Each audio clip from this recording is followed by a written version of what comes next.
Hello, everyone, and welcome back to another episode of Fresh Innovations, where we talk about the growing ag industry and futures of it. My name is Alec Rogan, and I will be your host for today's episode. For today's episode, we'll have an engineer who believes in the idea of helping farmers feed the world in their future. His name is Aldo, and his solution. Hello, everyone. So there's a big issue right now in the world. And I think we all can really know what it is, and we see it around us, but we really don't know how big the issue really is until we see it and someone's working with it, like these farmers. So on average, farmers are using 70% of the world's fresh water that is consumed annually, and 40% of that water is lost due to bad irrigation methods, not efficient irrigation methods, and different things like that. There's numerous different effects of it that are affecting this cause of water loss. So now take these numbers into hand. By 2050, feeding a planet of 9 billion people will require an estimated 50% increase in agriculture production and a 15% increase in water withdrawals. So we want to use more water. However, we're at the rate that we're going at right now, we're not going to have all that water when we need it to feed all these people. The Worldwide Wildlife Fund predicts that 2/3 of the world's waterfronts may face water shortages, and ecosystems around the world will suffer more. So obviously there's a huge issue at hand, and it's having a major impact on our food, but not only our food, but also our world. A lot of this fresh water that is being used in these farms and stuff, it really could be used in other parts of the world that are needed, such as, different parts of the world where communities that do not have access to this fresh water can use it. So let's take a look at some of the different irrigation methods that are used today and farms around the world. A lot of them, a basic sprinkler. Sprinklers are around 60 to 70% efficient with their water. A lot of it is lost to evaporation, or a lot of it is consumed by other weeds and stuff like that. A lot of the time, these sprinklers, farmers, a lot of farmers, try to place them in the best setting to hit all the crop that is needed. But a lot of the times, they are often wasted, and there's often a lot of issues with sprinklers, and whether it's popping or leaking, and using a lot of that fresh water. And so they developed, and as the time goes on, they made different advancements, and they developed hanging sprinklers. These are very much more efficient, coming to 75-80% more efficient, in which these hoses can hang down and directly water these crops, hitting each crop where they want. However, still even then, a lot of this water is, you'd be surprised how much water is lost to evaporation, and how fast this water evaporates before it even touches the plant, the soil, and even hits the roots. And a lot of this equipment right here, as you see, a lot of it is used by tractors. A lot of it is pulled by tractors, and a lot of these tractors are using fumes. A lot of fumes, whether it's petroleum or fossil fuels. And when as we are currently, we're moving to a greener state of not only the country but the world, and things like these will start to die down. You're gonna start to see a decline in technology and tools like this to water these crops. So what I propose, and why I'm here, my solution. Oh, sorry. Here's one more very bad. I think you can see a very bad terms of irrigation, in which this doesn't happen too much now. But a lot of the time back then, they would really just flood literally crops with just a bunch of water, and a lot of this, it was like 50% efficient, in which a lot of this water would just completely evaporate. I mean, it would do a great job of watering the plants. However, look how much water they're wasting in just water these crops right here. Compared to the sprinklers and the hanging sprinklers, obviously those are much better. But it just goes to show how much how water is not a very big issue right now with a lot of farmers. And as we go later into our years, and even now, we start to see how a lot of farmers in the valley, and here in California, a lot of farmers in the valley are beginning to see the impact of how much water is getting expensive, and how the future and how it's going to be. So what I propose is a drip irrigation system. Um, from my research, drip irrigation can be almost 95 to almost 100% efficient with their methods of irrigation. And what it is just, you either have a pipeline or a hose like this that is on each crop, each plant that you have, and these crops are able to directly get a drip of water that is pushed through with the pressure, and they directly infiltrates the plant, the crop, and so that this water is getting directly into the crop and is not wasted. It's not coming from a high state above in which a lot of it can evaporate. A lot of this water is directly hitting the plant, and all those nutrients are staying from that water are staying in the plant and going directly into that plant. However, there's two main problems with drip irrigation. One is, as I said before, a lot of farmers do not understand how much, are starting to see now, but the price of water is starting to increase with water scarcity around the world and in our country. And so that's the main issue, is that there's not, that margin line and that profit line is not there for farmers to invest in technology and irrigation methods such as these, because it's still pretty cheap right now to be able to have this waste of water that's used with sprinklers or different methods of irrigation. The farmers it's not in that mindset yet for the farmers yet. However, it's starting to get there, and that's why we're starting to see a lot more technology and drip irrigation methods being put out in a lot of farm. And the second one is that a lot of these drip irrigations, the main problem that they have is one, installing them, and because it takes so long and it's very tedious, and but also is that they get clogged. They get clogged very often, and they don't often have a very long lifespan. They only last around maybe 5 years, and they often get clogged either because of the water. They have bad chemicals in the water that will cause hard water and be able to have those hoses and little nozzles clog up. And so farmers don't want to deal with having to come all this way and to see several crops dead because it clogs up. I mean, that's a huge issue. They're losing their yield, and they're losing a certain amount of crops because of that that issue, that they get clogged, and a lot of farmers won't find out until later, especially big farmers who have a lot of land. Big companies who buy from a lot of these big farmers who have a lot of land. Many farmers don't have a lot of time and the personnel to do that.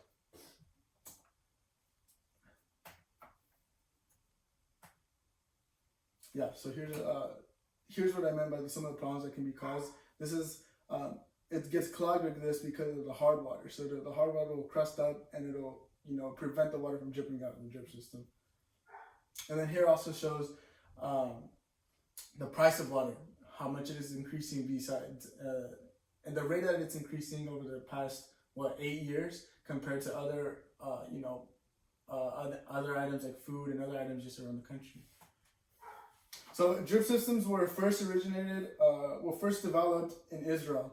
So in Israel, I mean, as you know, Israel is in very dry land of the world, very very dry part of the world, in which they had almost no fresh water there, in which they had to build. So what they did was they dug down in a lot of land in which they were able to harvest a lot of this water, and they made it in a very efficient way in which they could water a lot of the crops there. And so they made the big irrigation method there in Israel is drip system, because they see how efficient it is and how much water they really save and how long that water can go. And so Israel was one of the first developers of this technology. And so they are, there in Israel, they're pushing for a lot of technology and advancements in drip irrigation like this. So what I propose is a drip irrigation network. So think of it as, a lot of home networks, as in, certain kind of in that effect. So you would have a regular drip irrigation system like this. However, you would have, it would be a network of sensors that are implemented into the system of the drip irrigation that would be able to track the pressure of the water, the amount of water being distributed to each crop, whether the valves are clogged or not, and giving the crop the water it needs. It would allow for farmers to keep track of the system that they have for their crops completely autonomously. So again, solving that issue of farmers not being able to, or farmers not wanting to be able to go all the way to the field, they would be able to have these sensors that tell them right away, hey, the pressure is low on this part of this irrigation drip system. Come check it out. Instead of having several of these, crops that are dying, it would send them a signal right away. So in terms of biological aspects of this irrigation system, obviously, and there's a lot of research out now. A lot of these problems with these with these drip systems is that these pipes, a lot of them they're used out of either metal or plastic, like a black plastic, and it often heats up. It often heats up that water. And so that's one issue, one biological aspect that a lot of people, when designing these, need to keep in mind. Finding a material that will, not affect the chemical balance of the water, in which it'll be heating it up and it won't affect the plant and the crop. And another is the type of sensors that you're using and putting into the ground and that you have on the valves. So what I would imagine is you have a sensor that goes into the soil. So when you have a sensor in the soil, you want to make sure that the metal or the plastic that is surrounding that sensor will not harm the crop, will not have any chemical disadvantages that will cause that crop, whether it's poisoning it, giving it different chemicals that might go off into the crop and affect the yield of the farmer that they could have. So being able to find the material and doing the research to find the material that will work best with a system like this is very important in terms of making sure that the crops are safe and that they're healthy and that it does not affect the yield that the farmer will get. So here's another example of, this is a very good example of what I was talking about, in which you would have a network of these sensors in which you would have modems and almost like modems like how we have in our home network, but you also call them like a node, and this would control the humidity of these drip sensors, the moisture and the temperature, and all of this would be available for the farmer to see, and each one of these will be directed back into a central one, like a central a lot of how we have in our networks, a central modem or a central node, and then they would all be able to report back to a farmer that they can all see and analyze the data that they're getting and see if there's any issues and they can fix and stuff like that. So here's a basic image of what a lot of drip systems often look like. A lot of the times you see them and they kind of see in the back right here. A lot of them, they just often and you see in homes, they'll just put a hose and just a little literally just a dot, like cut a hole into the hose, and it's just a little drip of water. And what it does is just uses the pressure that's in the hose to be able to drip that water at a consistent rate on the plant, so that the plant is always consuming water and stuff like that. So what I proposed was you have a very similar design to this. However, right here on the bottom is where you would have a sensor, a moisture sensor, in which it would sense the moisture in the soil, ensuring that each crop is getting the moisture that's needed and the water that is supposed to be delivered to the crop. So that sensor will be able to communicate, to these modems, and then which can communicate to the farmers. And then on top right here, you would have a microcontroller, or a little, pretty much a microcontroller on top that would be able to communicate. It would be like a motor of some sort that would be able to communicate to these valves right here that would spit out the water, and which then it could be able to tell them to turn off at certain times or turn on at certain times, or whether or not the pressure is low or the pressure is too high, and they're having issues with this, whether this valve is having issues with dripping water into these certain plants. And this is just a basic idea of it. You can add, whether it depends on what crop they're trying to have, whether it's a tree or lettuce. It can go in certain 2 ways or 4 ways or whatever it is. This is just a basic idea of it, but really what it is a microcontroller on top that's able to communicate with the farmer and with this modem, and whether there's issues going on, or whether the farmer wants to turn off the certain irrigation, or the moisture level is too high, they feel like the crop is drowning. It would solve issues like that a lot of farmers would have to go out into the field and look for and do the research on there, where you could have this little device that is just in the ground right there, doing all that, getting all that analyzation, all that data, and helping farmers find that solution there. Yeah, and right, so So this is just one part of it. This would be just one part of that whole network. And along with that, you would have, these different modems that would be at the end of each crop line or where farmers wanted them to be, in which these can all report to, and the farmer can all, they can see from that modem, and it connects to the grand scheme of all their, all the land that they have on their farm. So, I mean, as you can tell, I think it's pretty obvious that with such an efficient method like this, it would have major impacts on the world, and not only in America but around the world. It would allow farmers to almost use literally little to none wasted water on their farmland. Having them be able to grow some of the best crops that they can with amazing yield. A lot of crops growing efficiently. Less crops that they had to throw out because some of them died off because of so and so. This would allow farmers to have these efficient crops that are growing at a very good rate all year long, or when the season is for that certain crop, and it allows for that crop to for farmers to gather it a lot and to come out with a good yield from that crop. So, and this like I said, this does not only affect the farmers that are using this technology, but also affects the world.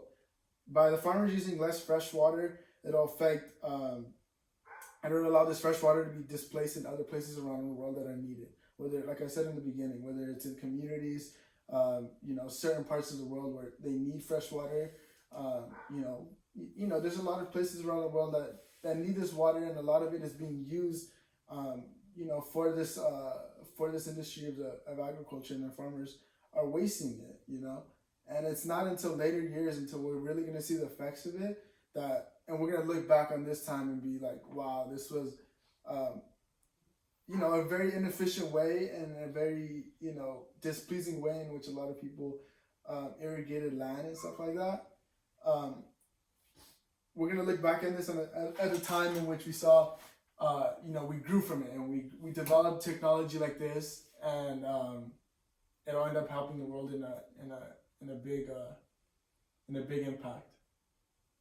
I mean, here's just some statistics showing how this drip irrigation is a growing industry, and how they see that it's going to grow drastically in the next couple of years. But I mean, as you can see from the presentation, I do believe that it's going to be a huge impact on the world, and it's going to be the next wave of irrigation and all types of crops. It's efficient, it works.